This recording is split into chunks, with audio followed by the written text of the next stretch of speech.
తెలంగాణలో గ్రామ పంచాయతీ ఎన్నికల్లో భాగంగా మూడో విడత పోలింగ్ జరగనున్న గ్రామాల్లో ప్రచారానికి తెరపడింది.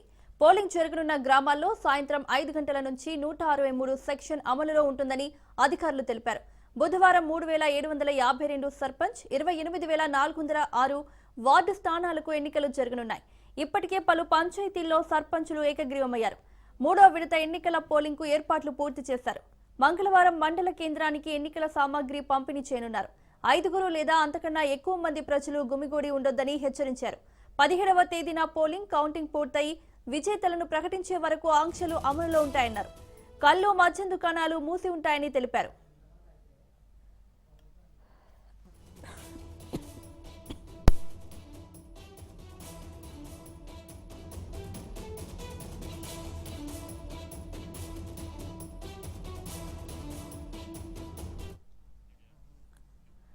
కాంగ్రెస్ పార్టీ అడ్డదారిలో గద్దెనెక్కిందని ఆరోపించారు BRS working president KTR. Congress పార్టీకి రాష్ట్రంలో ఇక కాలం చెల్లిందని పల్లె ప్రజలు తమ ఓటు ద్వారా మరోసారి తేల్చి చెప్పారన్నారు. ప్రభుత్వ పెద్దలు ప్రాతినిధ్యం వహించే నియోజకవర్గాల్లోనూ అధికార పార్టీ కోటలు బీటలు వారడం రాష్ట్రంలో మారుతున్న రాజకీయ ముఖ చిత్రానికి నిదర్శనమన్నారు.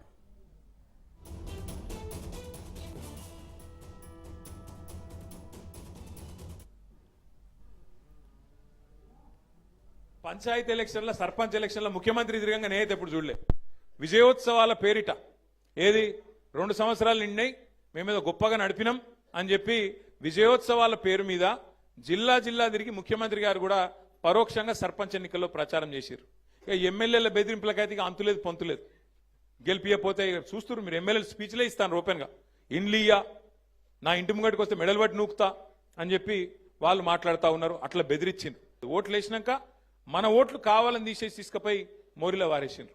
ఇట్లా ఎన్నో కిరాతకాలు చేయంగా కూడా, ఎన్నో రకాలుగా మన వాళ్ళ మీద ఒత్తిడి పెట్టంగా, ఇబ్బంది పెట్టంగా కూడా ఇవాళ రాష్ట్ర వ్యాప్తంగా 2 దశల్లో ఎలక్షన్లు జరిగితే ఈ 2 దశల్లో కూడా ఒక్కొక్క దగ్గర ఒక్కొక్క తిరుగు, కానీ కొన్ని దగ్గరలో 40%, కొన్ని దగ్గరలో 30%, కొన్ని దగ్గరలో 50%, కొన్ని దగ్గరలో 60-70% కూడా గెలిచి సత్తా చాటిన గులాబీ దండుకు, గులాబీ సైనికులకు నేను శిరస్సు వంచి మీకు అభినందనలు తెలియజేస్తా ఉన్నా. మామూలు విషయం కాదు ఇది. ఎందుకంటే 2 ఏళ్లలోనే ప్రభుత్వం మీద ఇంత స్థాయిలో వ్యతిరేకత వచ్చుడు, ఇంత స్థాయిలో తిరుగుబాటు జరుగుడు, ఇది మామూలు ముచ్చట కాదు. ప్రభుత్వం మీద ఎంత వ్యతిరేకత ఉంటే ఇట్లాంటి వ్యతిరేక ఫలితాలు వస్తాయి. ఒకసారి యాద్ చేసుకోండి. 30%, 40%, 50-60% వాళ్ళు ఎక్కడ కూడా గెలవలేదు. 2 ఏళ్లు తిరగకుండానే ప్రభుత్వానికి ఈ పరిస్థితి వచ్చింది. మరి పెద్దల ఆత్మవిమర్శ చేసుకోవాలి కాంగ్రెస్ వాళ్ళు. ఎందుకు 2 ఏళ్లు తిరగకుండానే ప్రజలలో ఇంత కోపం వచ్చింది?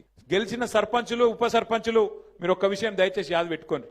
ఈ గవర్నమెంట్ రేవంత్ 2 ఏళ్ల పాలన వైఫల్యాలకు తోడు గ్యారంటీల అమలులో చేసిన ఘోరమైన మోసాలే కాంగ్రెస్ కు ఉరితాళ్లుగా మారుతాయన్నారు. ఆ పార్టీని ప్రజాక్షేత్రంలో కూకటి వేలతో పెకిలిస్తున్నామని కేటీఆర్ తెలిపారు. పార్టీ గుర్తులేని ఎన్నికల్లోనే అధికార పార్టీ దుస్థితి ఇలా ఉంటే ఇక పార్టీ గుర్తుపై జరిగే స్థానిక సంస్థల ఎన్నికల్లో కాంగ్రెస్ కు ఇంతకన్నా ఘోర పరాభవం తప్పదని వ్యాఖ్యానించారు. వాళ్ళు ఎట్లా పనిచేస్తాయో తెలుసుకోవాల్సిన బాధ్యత కూడా మీ మీద ఉన్నది. మొదటి విషయం ఏంటంటే, మీరు సర్పంచ్ అంటే ఈ రాష్ట్రానికి ముఖ్యమంత్రి ఎట్లనో, సర్పంచ్ గారంటే గ్రామానికి పెద్ద దిక్కుగా, గ్రామానికి పెద్దగా సర్పంచ్ గారే ఉంటారు. సర్పంచ్ గారు, వారి కింద ఉప సర్పంచ్ గారు, అట్లాగే వారి కింద మొత్తం వార్డు సభ్యులు మొత్తం కలిసి మీది స్థానిక ప్రభుత్వం. ఆ ఫైనాన్స్ కమిషన్ ద్వారా వచ్చే పైసలల్లా 70% పైసలు డైరెక్ట్గా గ్రామ పంచాయతీకి వస్తాయి, 20% పైసలు మండల పరిషత్కి వస్తాయి, 10% జిల్లా పరిషత్కి వస్తాయి. మొత్తం రూపాయి వస్తే 70 పైసలు మీకు రావాలి, 20 పైసలు మండల పరిషత్కి పోవాలి, అట్లాగే 10 పైసలు జిల్లా పరిషత్కి పోవాలి. అందరు కలిసి సమన్వయంతో, జెడ్పీటీసీ, ఎంపీటీసీ అందరు కలిసి సమన్వయంతో పనిచేయాల్సి ఉంటుంది. కాబట్టి మీరు ఎవ్వల కింద పనిచేస్తలేరు, మీది మీరు సర్వ స్వతంత్రులు. మనం గెలిచిన జెడ్పీటీసీలు, ఎంపీపీలు, ఎంపీటీసీలు, సర్పంచులు, ఉప సర్పంచులు, వార్డు సభ్యులు అందరితో కలిసి మీకు ఒక వర్క్షాప్ పెడతాం. డిపిఓలుగా, డిఎల్పిఓలుగా పనిచేసిన పెద్దలు ఉంటారు, మంచి నిష్ణాతులు ఉంటారు, నిపుణులు ఉంటారు. వాళ్ళని పిలిచి తెలంగాణ పంచాయతీరాజ్ చట్టం ఏంటిది, అందులో సర్పంచ్ గారి విధులేంది, ఎంపీటీసీ గారి విధులేంది, మీ హక్కులేంది. తెలంగాణలోనే అత్యధికంగా సిద్దిపేట నియోజకవర్గంలో బీఆర్ఎస్ అభ్యర్థులు సర్పంచులుగా గెలుపొందడం జరిగిందన్నారు మాజీ మంత్రి ఎమ్మెల్యే హరీష్ రావు. ప్రజల విశ్వాసాన్ని వమ్ము చేయకుండా తనకు ఆ దేవుడిచ్చిన శక్తితో ప్రజలకు మరింత సేవ చేస్తానని హరీష్ రావు తెలిపారు. మళ్లీ వచ్చేది బీఆర్ఎస్ ప్రభుత్వమేనని స్పష్టం చేశారు. సిద్దిపేట ఎమ్మెల్యే క్యాంపు కార్యాలయంలో వివిధ గ్రామాల్లో గెలుపొందిన సర్పంచులను, వారి పాలక వర్గాన్ని మాజీ మంత్రి ఎమ్మెల్యే హరీష్ రావు అభినందించారు.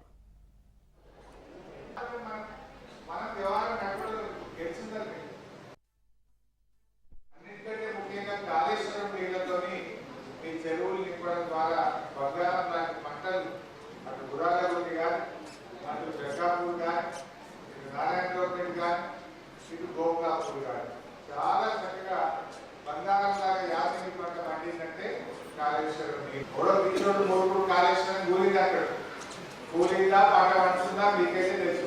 వారికి తెలుసో తెలియదు, హైదరాబాద్ కూర్చున్నట్టు నాకు తెలియదు. కానీ మా గోకులాపూర్లో, మా జక్కాపూర్లో, మా నారాయణరావుపేటలకు ఎండాకాలంలో కూడా చెరువులు మద్దలు దుక్కుతూనే ఉన్నాయి. బంగారంలో యాసంగి పంట పండుతుంది.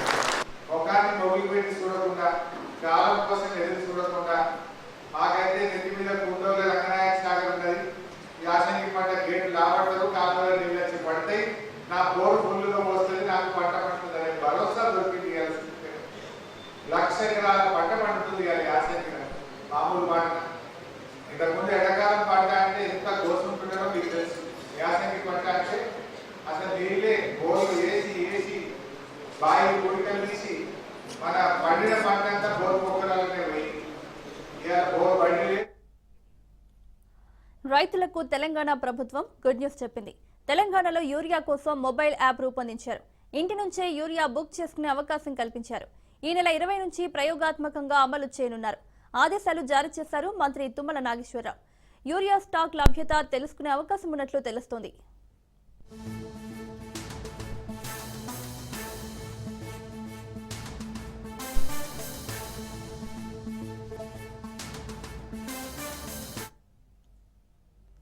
డీలిమిటేషన్ ఎంతో అవసరమని ఈ ప్రక్రియను స్వాగతిస్తున్నామన్నారు ఎమ్మెల్సీ బల్మూరి వెంకట్. దేశంలోని ఇతర మహానగరాలతో పోటీపడి అభివృద్ధిలో ముందుకు సాగడానికి, పరిపాలన సులభతరం, ప్రభుత్వ సేవలు ప్రజలకు మరింత దగ్గరయ్యేలా చేయడానికి వార్డుల డీలిమిటేషన్ అవసరమన్నారు. హైదరాబాద్ అభివృద్ధికి ఇది ఎంతగానో ఉపయోగకరంగా ఉంటుందని భావిస్తున్నామన్నారు. డీలిమిటేషన్ అయినప్పుడు కానీ, లేకపోతే అడ్మినిస్ట్రేటివ్ పర్పస్, లేకపోతే క్యాష్ సెన్సెస్ కానీ ఇతర విషయాలకి ఏదైతే లెక్కలు తీసుకోవాలంటే అడ్మినిస్ట్రేటివ్ పర్స్పెక్టివ్లో ఓన్లీ యాజ్ పర్ పాపులేషన్ ఇది డివైడ్ కావడం జరిగిందని వారు చెప్పడం జరిగింది. సో దాంట్లో ఏదైతే సుదీర్ఘంగా రాజకీయాల్లో ఉండి, క్షేత్రస్థాయిలో ఉండి ఎలక్టెడ్ అయిన ఎమ్మెల్యేస్ కానీ, కార్పొరేటర్స్ కానీ అక్కడ ప్రజల సమస్యలు ఏ రకంగా సమస్యలు ఉంటాయి, ఏ రకంగా ఇబ్బందులు ఉంటాయి వాస్తవాలు తెలుసు. కాబట్టి ఓన్లీ యాజ్ పర్ పాపులేషన్ కాదు, అక్కడ క్యాస్ట్ ఈక్వేషన్ ప్రకారంగా కానీ అవన్నీ కూడా ప్రజలందరినీ కలుపుకునే విధంగా డివిజన్స్ని ఏర్పాటు చేయాలి. వాటిపైన సంపూర్ణ అవగాహన పబ్లిక్ రిప్రజెంటేటివ్స్ ఉంటుంది. కాబట్టి అందరం కూడా దాన్ని బేస్ చేసుకొని ప్రతి కార్పొరేటర్ అదేవిధంగా ఎమ్మెల్యేస్ అందరం కూడా రిప్రజెంటేషన్స్ ఇవ్వడం జరిగింది. అండ్ రేపు కూడా తప్పనిసరిగా వీటన్నిటిపైన సుదీర్ఘంగా జనరల్ బాడీ మీటింగ్లో బులెటిన్లో షార్ట్ బ్రేక్ తీసుకుందాం. Welcome back. మెడికల్ కాలేజీల విషయంలో కొందరు కావాలని రాజకీయం చేస్తున్నారన్నారు సీఎం చంద్రబాబు. కాలేజీలు కట్టినా ప్రభుత్వ అజమాయిషీలోనే ఉంటాయని స్పష్టం చేస్తున్నారన్నారు. పీపీపీ అనే విధానం వచ్చాకే రహదారులు, ఎయిర్పోర్టుల లాంటి మౌలిక సదుపాయాలు అందరికీ అందుబాటులోకి వచ్చాయన్నారు చంద్రబాబు.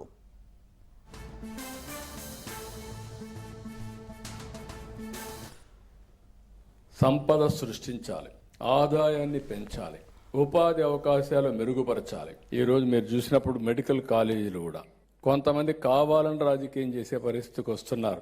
ఏదైతే ఈరోజు ఒక రోడ్డు ఉంది, రోడ్డు మనం ఏం చేసేది పీపీపీ మోడల్లో చేస్తాం. 10-15 సంవత్సరాలు వాళ్ళు రన్ చేస్తారు.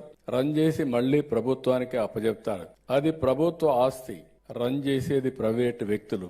తద్వారా ఎక్కువ పనులు అవుతాయి. నిన్న పార్లమెంటరీ కమిటీ కూడా ఒక మాట చెప్పారు. ఈ రోజు ఉండే పరిస్థితిలో మెరుగైన చదువు కావాలన్నా, మెరుగైన సేవలు కావాలన్నా ఈ హాస్పిటల్ గాని, కాలేజీలు గాని పీపీపీ విధానమే మెరుగైన విధానం అని పార్లమెంటరీ పార్టీ కూడా చెప్పే పరిస్థితికి వచ్చారు. రికమెండేషన్లు ఇచ్చే పరిస్థితికి వచ్చారు. అలాంటిది మనం పీపీపీ విధానంలో ముందుకు పోతే ప్రజల్ని మభ్యపెట్టడానికి ప్రైవేట్ అంటారు. రేపు మీరు గుర్తుపెట్టుకోండి, ఎక్కడ దీని కింద ఇచ్చినా కూడా ప్రభుత్వ పాఠశాల పలాని టౌన్ అని పేరుంటుంది తప్ప ఎక్కడ మెయింటైన్ చేసే వాళ్ళకి చిన్న బొమ్మ వేసుకుంటారు. దాని మీద యజమాన్యం, దాని మీద పెత్తనం పూర్తిగా ప్రభుత్వానికి. గత వైసీపీ పాలనలో విద్యుత్ రంగాన్ని సంక్షోభంలోకి నెట్టేసిందని మంత్రి నిమ్మల రామానాయుడు అన్నారు. రాబో రోజుల్లో విద్యుత్ ఛార్జీలు పెంచునని చెప్పిన చంద్రబాబు మాటకి కట్టుబడి ఉన్నారని తెలిపారు. గత 5 ఏళ్లలో 11 సార్లు విద్యుత్ ఛార్జీలు పెంచిన ఘనత వైసీపీదేనని విమర్శించారు. ప్రజల సొమ్మును అప్పనంగా జగన్ తన అస్మదీయులకు దోచిపెట్టారని మండిపడ్డారు. ఏదైతే ఆ రోజు 19కి ముందు శాంక్షన్ అవుతూ నిలిచిపోయినటువంటి 130 ఇప్పుడు పెరిగినటువంటి అవసరాలను కూడా దృష్టిలో పెట్టుకుని రేపు ఇంకా పెరిగేటువంటి భవిష్యత్తు అవసరాలకు దృష్టిలో కూడా పెట్టుకుని 130 కాదు 220/33 kV సబ్స్టేషన్ ఈ రోజు మన పాలకొల్లు నియోజకవర్గానికి మంజూరు చేసుకున్నామనే విషయాన్ని మీ ద్వారా ముందుగా అందరికి కూడా తెలియజేసుకుంటూ ఉన్నా. ఈ 220/33 kV సబ్స్టేషన్ కి 160 కోట్ల రూపాయలు నిధులు కూడా మరి విడుదల చేస్తూ మరి ఇక శాంక్షన్ చేసినటువంటి పరిస్థితి. అంటే టోటల్ గా 250 కోట్ల రూపాయలు ప్రాజెక్టు మీరు అధికారంలోకి వచ్చిన సంవత్సరాల్లోనే 2 సబ్ స్టేషన్లు మంజూరు చేశాను. మరి 5 సంవత్సరాల 19-24లో వైసీపీ నాయకులు ఏం గాడిదలు కాశారు ఇక్కడ ఈ పాలకులలో. మరి కనీసం ఒక్క సబ్ స్టేషన్ 5 సంవత్సరాల్లో, ఎందుకంటే వాళ్ళకు ఆలోచన లేదు. వైఎస్ఆర్సీపీ పార్టీ అంటే కొంచెం 11 సీట్లు రావడం తోటే దాని పేరు కూడా మర్చిపోయి ఇప్పుడు అందరూ కూడా రప్పరప్ప పార్టీ అంటేనే గమ్ముని అర్థమవుతోంది ప్రజలందరికీ కూడా. అటువంటి స్థితి. 5 సంవత్సరాల పాలనలో జగన్మోహన్ రెడ్డి ముఖ్యమంత్రిగా ఉండి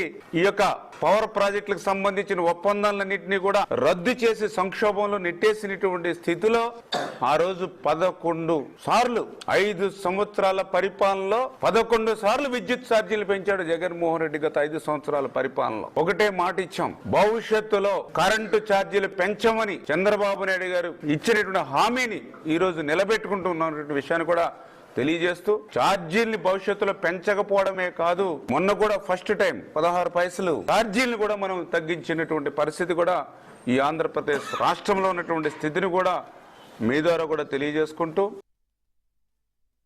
ఏదైతే ఆ రోజు 19కి ముందు శాంక్షన్ అవుతూ నిలిచిపోయినటువంటి 130 ఇప్పుడు పెరిగినటువంటి అవసరాలను కూడా దృష్టిలో పెట్టుకుని రేపు ఇంకా పెరిగేటువంటి భవిష్యత్తు అవసరాలకు దృష్టిలో కూడా పెట్టుకుని 130 కాదు 220/33 kV.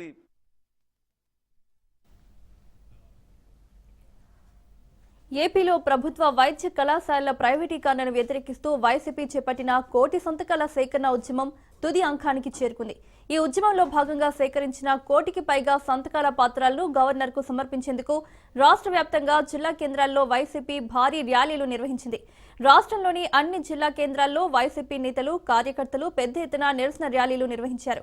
ఈ ర్యాలీల్లో మెడికల్ కాలేజీల ప్రైవేటీకరణకు వ్యతిరేకంగా 1 కోటికి పైగా సేకరించిన సంతకాల పత్రాలను వైసీపీ శ్రేణులు ప్రదర్శించారు. అనంతరం ఈ సంతకాల పత్రాలను జిల్లా కేంద్రాల నుంచి తాడేపల్లిలోని వైసీపీ కేంద్ర కార్యాలయానికి పంపించారు. ప్రజల నుంచి సేకరించిన ఈ 1 కోటి సంతకాల పత్రాలను ఈ నెల 18న సాయంత్రం 4 గంటలకు పార్టీ అధినేత మాజీ ముఖ్యమంత్రి వైఎస్ జగన్మోహన్ రెడ్డి నేతృత్వంలో వైసీపీ ముఖ్య నాయకులు గవర్నర్ అబ్దుల్ నజీర్కు అందజేయనున్నారు. గత వైసీపీ ప్రభుత్వం పేద విద్యార్థులకు ఉచిత విద్య అందించాలనే సంకల్పంతో 17 కొత్త మెడికల్ కళాశాలల నిర్మాణానికి శ్రీకారం చుట్టిందని, ఇందులో 5 కళాశాలలు పూర్తి కావచ్చాయని వైసీపీ నేతలు చెబుతున్నారు. అయితే ప్రస్తుత కూటమి ప్రభుత్వం పీపీపీ విధానం పేరుతో ఈ కళాశాలలను కార్పొరేట్ శక్తులకు అప్పగించి పేదలకు వైద్య విద్యను, ఉచిత వైద్యాన్ని దూరం చేస్తుందని వైసీపీ ఆరోపిస్తుంది. ఈ ప్రజా ఉద్యమానికి అనూహ్య స్పందన లభించిందని, ప్రజల మనోభావాలను గౌరవించి ప్రభుత్వం తక్షణమే ప్రైవేటీకరణ నిర్ణయాన్ని ఉపసంహరించుకోవాలని వైసీపీ నేతలు డిమాండ్ చేస్తున్నారు.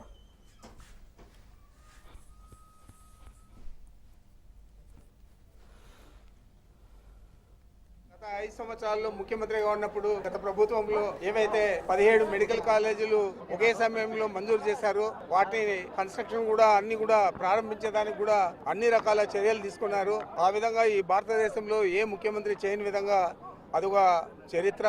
అదేవిధంగా ఈ మెడికల్ కాలేజీలను ప్రైవేటీకరణ చేయాలనే దురుద్దేశం చంద్రబాబుకు ఏ విధంగా ఉందో దాని మీద ఉద్యమించే మన రాష్ట్ర ప్రజల్ని కూడా చరిత్ర ఇంకొక చరిత్ర అని చెప్పి నేను తెలియజేస్తున్నాను.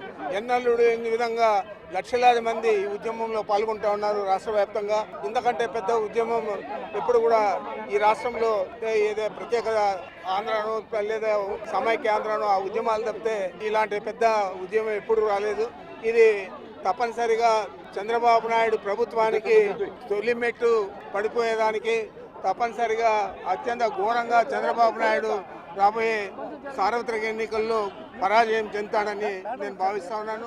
45 ఏళ్ల రాజకీయ ఇండస్ట్రీలో ఒక్కటంటే ఒక్క ప్రభుత్వ మెడికల్ కాలేజీ స్థాపించాలని గాని, ఒక సూపర్ స్పెషాలిటీ ఆసుపత్రి పార్లమెంట్ కోటి నిర్మాణం చేయాలని గాని, లేదా ఉన్న ప్రభుత్వ ఆసుపత్రుల్ని ఒక్కొక్క పార్లమెంట్ కి దాన్ని మల్టీ స్పెషాలిటీ హాస్పిటల్ గా రూపుదిద్దాలని గాని ఏ రోజు ఆలోచించేటువంటి నారా చంద్రబాబు నాయుడు 66 ఏళ్ల పాటు ప్రభుత్వ మెడికల్ కాలేజీల్ని, ప్రభుత్వ ఆసుపత్రుల్ని రెండింటినీ కూడా ప్రైవేట్ వ్యక్తులకి, అంటే తన బ్రోకర్లకి, తన అండదండలుగా ఉండి గెలిపించడానికి డబ్బులు దారం చేసినటువంటి వ్యాపారస్తులకి, తన పార్ట్నర్లకి ఈ 10 మెడికల్ కాలేజీల్ని అప్పనంగా అప్పచెప్పటమే కాకుండా, అంటే 66 ఏళ్లు ఆసుపత్రితో సహా, అంటే గవర్నమెంట్ హాస్పిటల్ ప్రైవేట్ కి ఇచ్చేస్తాడంట 66 ఏళ్లు, మెడికల్ కాలేజీ కూడా 66 ఏళ్లు హాస్పిటల్ కి ఇచ్చేస్తాడంట, 66 ఏళ్లు హాస్పిటల్ ఇచ్చేస్తాడు, 66 ఏళ్లు కాలేజీలు ఇచ్చేస్తాడంట, 2 ఏళ్ల పాటు హాస్పిటల్లో మెడికల్ కాలేజీలో ఉన్న వాళ్ళకి జీతాలు ఇస్తాడు.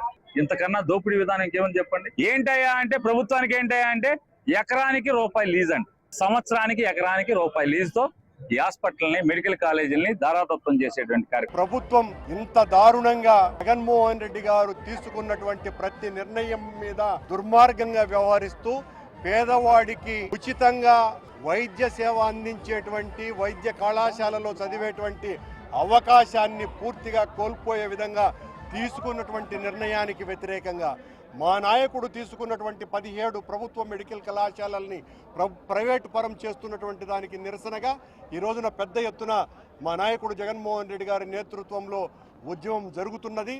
ఈ రోజున ఈ ప్రదర్శనతోనే ఆగదిది.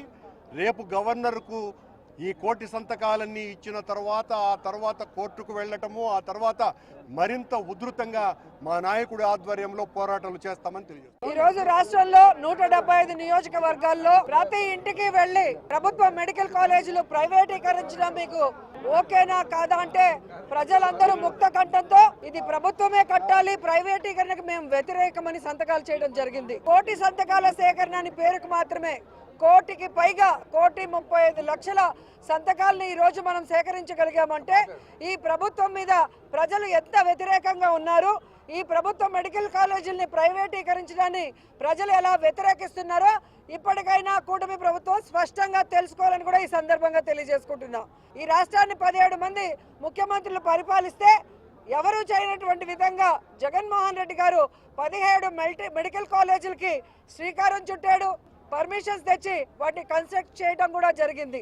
7 పూర్తి చేశాడు, మిగతా 10 పూర్తి చేయాల్సిన బాధ్యత కూటమి ప్రభుత్వం మీద ఉంటే ఈరోజు నాకు 40 ఏళ్ల సర్వీస్ ఉంది, నేను ఢిల్లీలో చక్రం తిప్పి హైదరాబాద్ కట్టానని చెప్పుకునే వ్యక్తి కనీసం 10 మెడికల్ కాలేజీలు కట్టలేకపోతున్నాడంటే ఎంత సిగ్గు చేయటో ఒకసారి మీ అందరూ కూడా ఆలోచించాలి. నెల్లూరు నగర మేయర్ స్రవంతి రాజీనామాతో ప్రభుత్వం కీలక నిర్ణయం తీసుకుంది. నూతన మేయర్ ఎన్నికయ్యే వరకు డిప్యూటీ మేయర్ రూప్ కుమార్ యాదవ్ కు తాత్కాలికంగా మేయర్ బాధ్యతలు అప్పగిస్తూ ప్రభుత్వం ఉత్తర్వులు జారీ చేసింది. అవిశ్వాసం తీర్మానం నేపథ్యంలో మేయర్ స్రవంతి రాజీనామా చేశారు.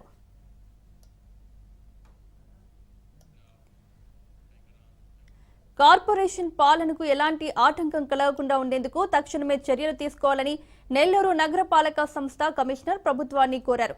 దీనిపై స్పందించిన ప్రభుత్వం ఆంధ్రప్రదేశ్ మున్సిపల్ కార్పొరేషన్ చట్టం 1955 సెక్షన్ 91(2) ప్రకారం డిప్యూటీ మేయర్ రూప్ కుమార్ ను యాక్టింగ్ మేయర్ గా నియమిస్తూ ప్రభుత్వం ఉత్తర్వులు జారీ చేశారు.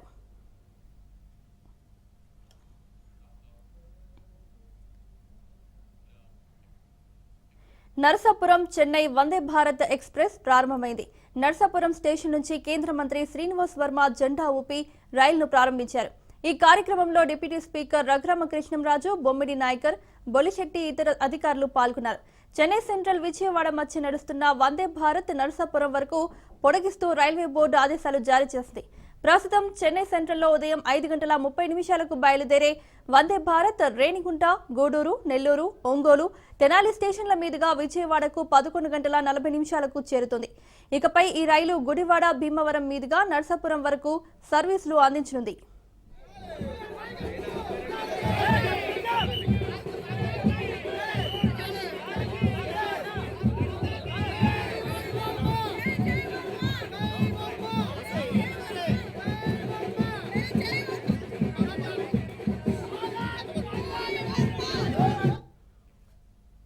హైదరాబాద్లోని రవీంద్ర భారతిలో ప్రముఖ నేపథ్య గాయకులు దివంగత ఎస్పీ బాలసుబ్రహ్మణ్యం విగ్రహ ఆవిష్కరణ కార్యక్రమం జరిగింది. ఎస్పీ బాలు విగ్రహాన్ని మాజీ ఉపరాష్ట్రపతి వెంకయ్యనాయుడు ఆవిష్కరించారు. ఈ కార్యక్రమానికి హర్యానా మాజీ గవర్నర్ బండారు దత్తాత్రేయ, మంత్రి శ్రీధర్ బాబు హాజరయ్యారు. నటుడిగా, సంగీత దర్శకుడిగా, వ్యాఖ్యాతగా నిలిచిన మహనీయుడు బాలసుబ్రహ్మణ్యమని వెంకయ్యనాయుడు కొనియాడారు. రవీంద్ర భారతిలో విగ్రహావిష్కరణ చేసుకోవడం ఆనందంగా ఉందన్నారు. తెలుగు సినిమా రంగంలో బాలసుబ్రహ్మణ్యం పాత్ర మాటల్లో చెప్పలేమని మంత్రి శ్రీధర్ బాబు తెలిపారు.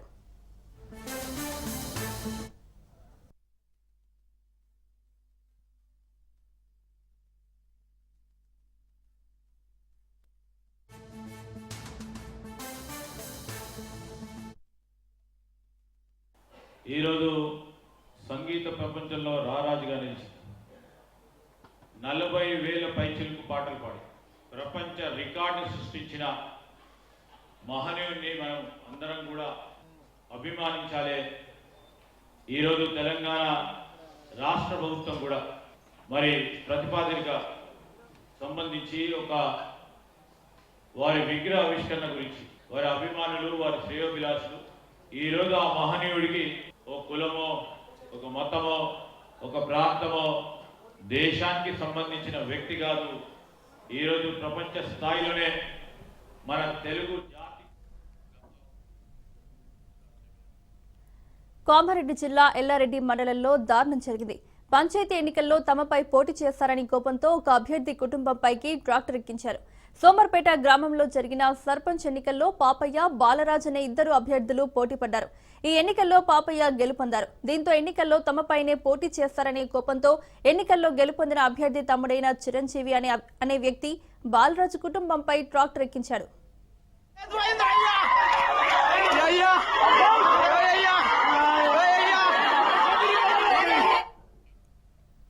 ఈ ప్రమాదంలో బాలరాజుతో పాటు వారి కుటుంబ సభ్యులు బాలమణి, స్వరూప, భారతి, పద్మ, సత్తవలకు తీవ్ర గాయాలయ్యాయి.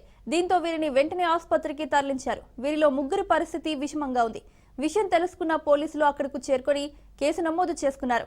ఈ ప్రమాద ఘటనతో సోమర్పేటలో ఉద్రిక్త పరిస్థితులు నెలకొన్నాయి.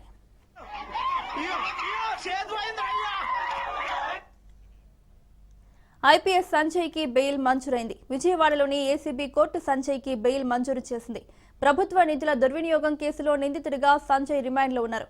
112 రోజులుగా రిమాండ్ ఖైదీగా సంజయ్ జైలులో ఉన్నారు.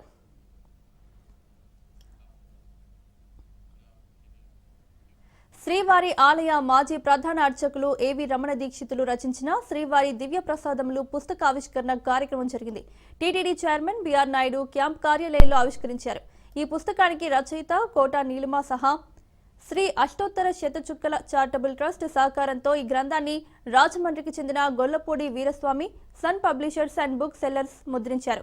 శ్రీవారి ఆలయంలోని కైంకర్యాల్లో నివేదించే అన్నప్రసాదాలు, పన్యారాలపై పూర్తి వివరాలతో పాటు భక్తులు శ్రీవారి ప్రసాదాల విశిష్టతను తెలుసుకునేలా ఈ పుస్తకంలో పొందుపరిచారు.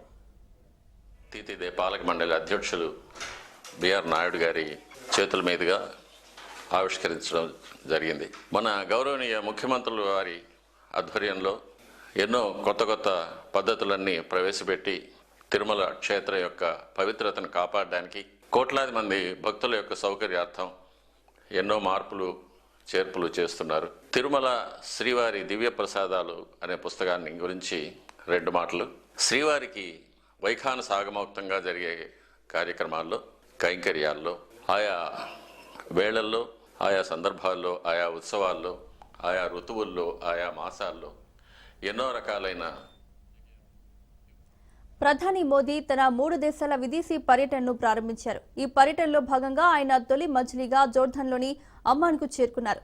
విమానాశ్రయంలో జోర్దాన్ ప్రధాని జాఫర్ హసన్ స్వయంగా మోదీకి స్వాగతం పలికి ప్రత్యేక గౌరవం కల్పించారు. ప్రధాని మోదీ తన పర్యటనలో భాగంగా జోర్దాన్ తర్వాత ఇథియోపియా, ఒమన్ దేశాలను సందర్శించనున్నారు.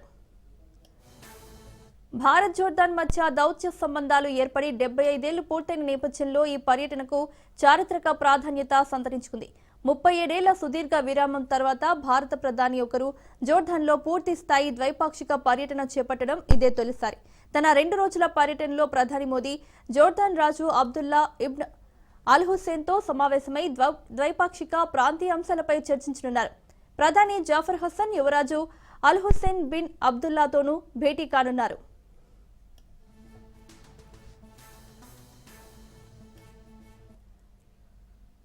దేశ రాజధాని ఢిల్లీ కాలుష్య కోరల్లో అల్లాడుతోంది.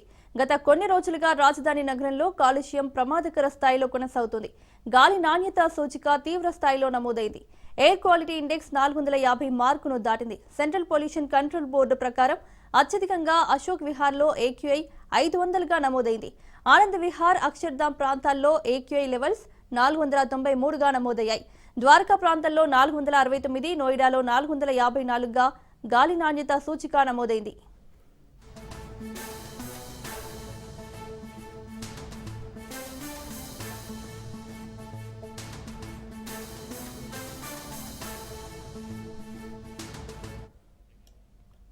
ఉక్రెయిన్ అధ్యక్షుడు వ్లాదిమిర్ జెలెన్స్కీ శాంతి చర్చల కోసం కీలకమైన వైఖరిని ప్రకటించారు. నాటోలో చేరాలనే ఉక్రెయిన్ లక్ష్యాన్ని వదులుకోవడానికి తాము సిద్ధంగా ఉన్నామని ఆయన ప్రకటించారు. అయితే రష్యా నుంచి భవిష్యత్తులో దాడులు జరగకుండా నిరోధించడానికి నాటో సభ్య దేశాల తరహాలో పశ్చిమ దేశాల నుంచి ఖచ్చితమైన భద్రతా హామీలను కోరుతున్నట్లు అమెరికా రాయబారులతో జరిగిన చర్చల్లో ఆయన స్పష్టం చేశారు. మరోవైపు డొనెట్స్క్ ప్రాంతాన్ని వదులుకునే అమెరికా ప్రతిపాదనను మాత్రం ఆయన తిరస్కరించారు.